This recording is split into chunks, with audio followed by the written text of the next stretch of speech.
Yeah,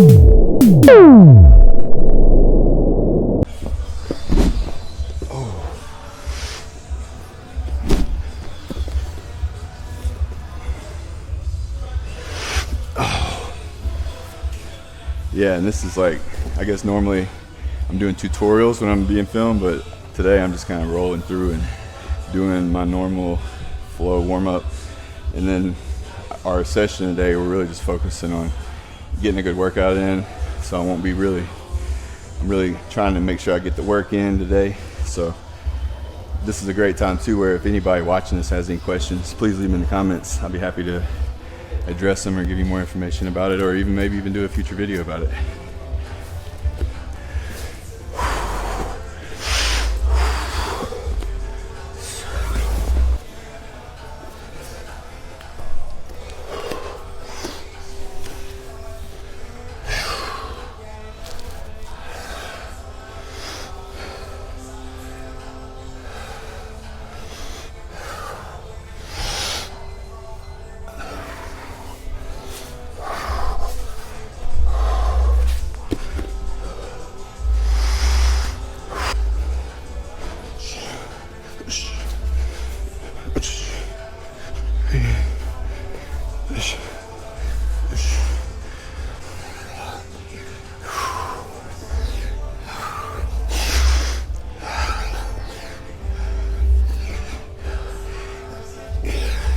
This is one I use a lot because there's always these really bad sensitivities on the front of the shoulder.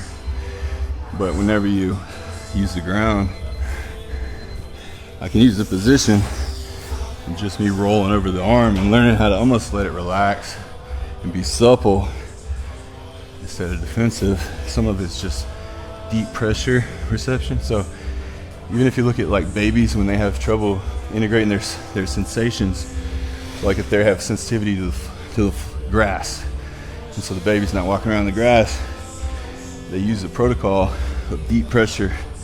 You press on the bottoms of their feet and you're massaging and you're using deep flat pressure to help break down some of that sensitivity in how they perceive it. And then next thing you know, they break through and they don't have that sensitivity anymore, and they can tolerate certain surfaces or things that they may have. We have these weird sensitivities, and so half of this is desensitization. And so we're using these techniques, but it's really just ways to almost where you can use submission to a force versus having to put all this kind of crazy weird pressure, and then using basic simple motions, breathing. And now I could change that arm position and put all kinds of different kind of binds on it, target all kinds of areas, but just by keeping the arm still and then moving the body in relation to the arm.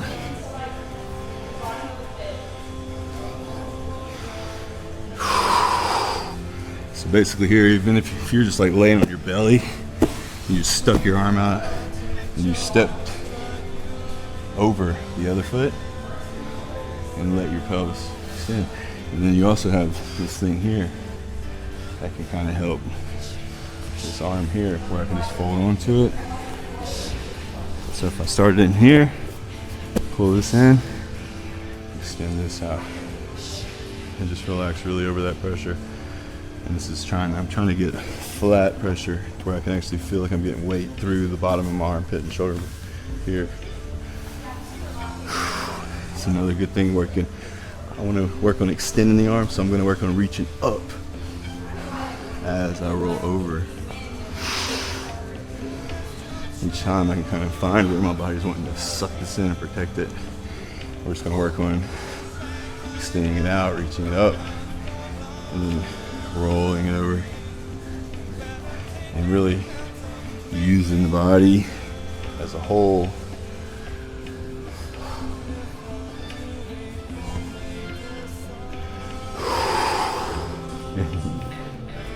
Yeah, and this is a beautiful wrist mobility here. Especially a lot of fires I work with, they're not really doing any like hand maintenance or anything to really maintain and condition their hands. And this is one of the things we're always really mindful of. The same pressure and moving the body around that fixed position of the wrist and the hand, the fingers, really is how you maintain and develop better tools that are more connected.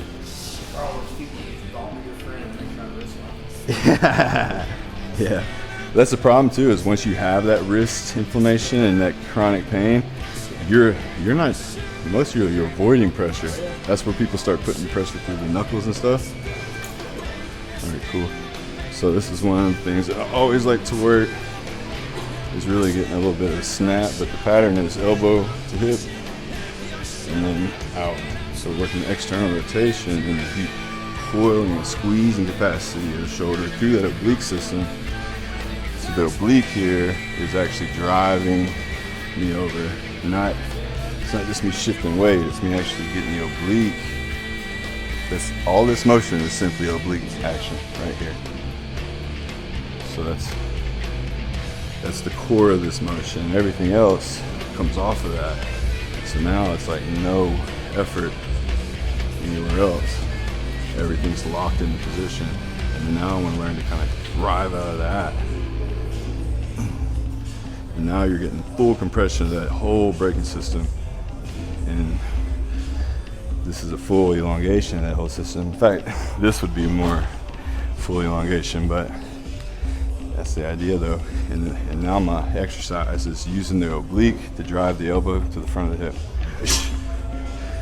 And see, I haven't done any real, I'm keeping all this nice and flat and disengaged.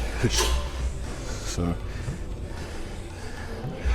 and then I can snap into that and then release.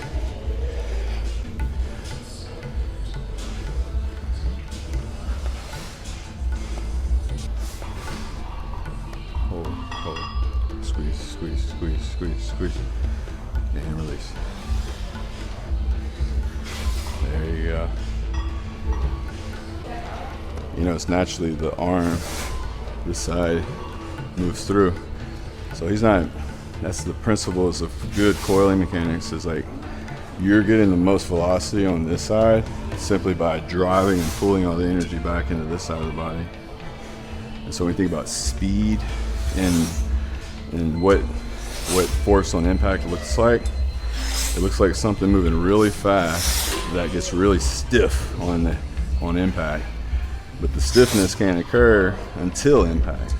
So any stiffness that exists prior to that is just making it slower and actually reducing the power that exists on the impact.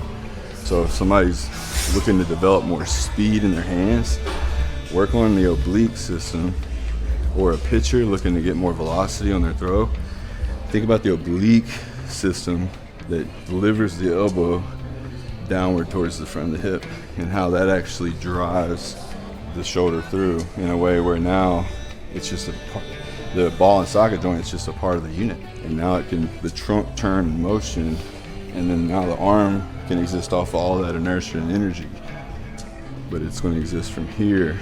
And that's one of the things you really never hear coaches talking about in terms of that non-dominant side when it comes to athletes, because it's so easy to look and see everything's coming from this side, the throwing side. But if you think about building the capacity to decelerate and to use this oblique, that's where we now get more efficient drive. And also, some of the alignment I'm looking for is to get this forearm in line with the thigh. Once I feel like I can achieve that position, I don't really need to go farther than that. And also, if my foot's way out of whack and I'm turning way past where I need to go, obviously that's going to change the dynamics of my form. But if I can kind of think about looking down and trying to get this alignment, then I'm pretty much where I need to be. I don't need more.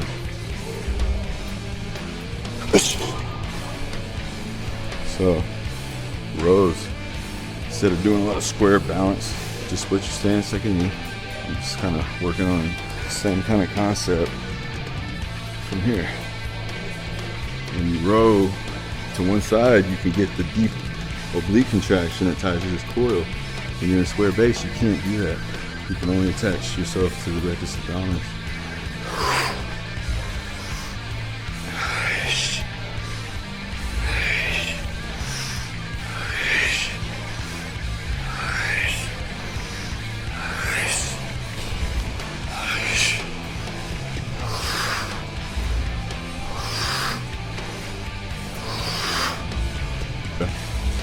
Jim's not much of a fighter.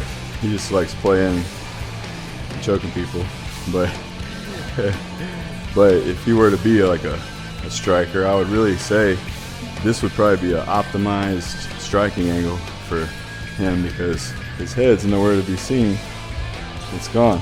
So if you were to throw at that angle, it would be really hard to counter him. Obviously, you have to watch up the middle, but that's why you got this hand too.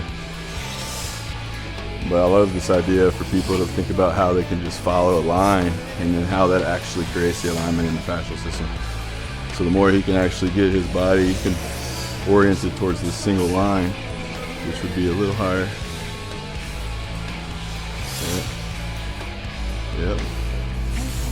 So that way he's not trying to pull this out of plane, he's trying to really find out how to orient himself to stay in that plane. And what's really cool is that you learn to control the elbow. So if you notice, the elbow position really dictates everything. And then almost the body has to get out of the way of that elbow coming down, so it almost has to slide out the way. Just add a curl. Hey. Hey.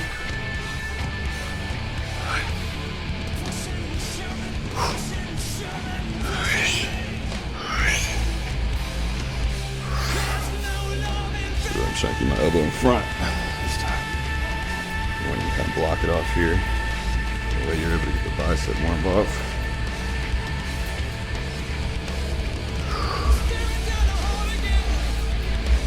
So we like, instead of a strict military press, that really, again, is another one of those things I see a lot of people doing that I don't like, because it's just not natural and there's going to be a consequence to the joint. So what we're going to do here is just work a little cool squat. All I'm doing is bring my elbow to my knee, getting to one side, and then I'm going to shift my way over as I press up.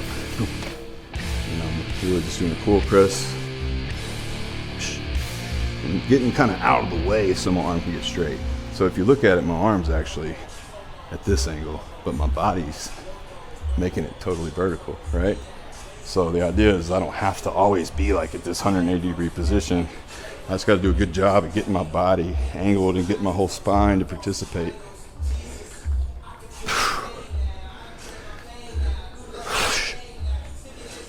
And this shoulder's trash. Like, I have a labral tear on this side, but I'm still able to function.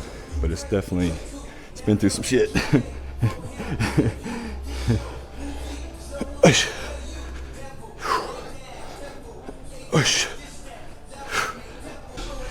And honestly, this is a good cradle. So if you cradle your elbow into the crease of the hip, you kind of can sit there. It's really all you're doing is you're just teaching the body how to almost even access itself, create better structures, better alignment. Try to bury that elbow in the hip. Right here. Yeah, feel that. Once you get it touching, Jim's an animal. Jim likes to show me videos of him doing leg presses in his garage with spandex on. Look how impressive this is. I got 700 pounds on here. And now I'm having to look at his muscular butt. Your ass look great, by the way. That's what he's looking for. He wanted me to notice how great his ass looked.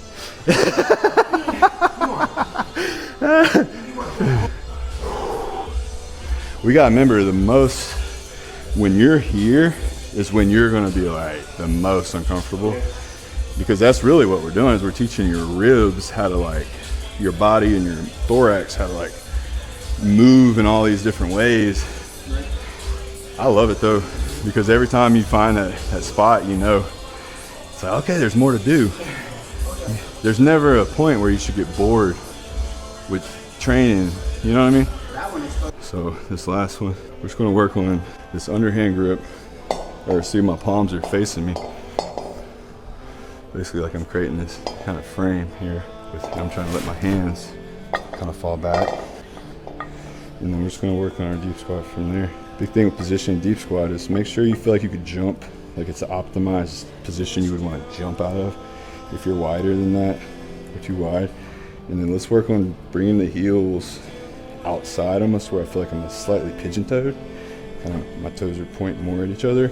And then we're going to bring the outward knee drive in to position over that, which gives me this nice stable foot structure that I want to bend on. Reset the toes, don't get stuck. So I'm really just trying to find how I can position myself in line with gravity and just let it take me straight down.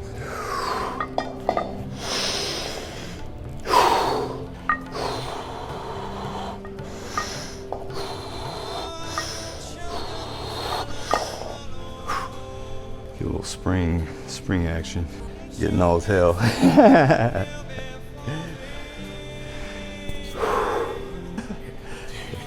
Thank you. All right, that's a good Friday movement doc session, conditioning session. We covered a lot of stuff today. We might break this into a couple parts, but most importantly, we want to build a community, we want to build a following, we want to build a bunch of informed people that know that there's a bigger world out there and they're willing to go get it and explore it and develop a practice and some accountability into themselves. So like, subscribe, and continue to follow us for more movement content and hopefully helpful insight that'll improve your life.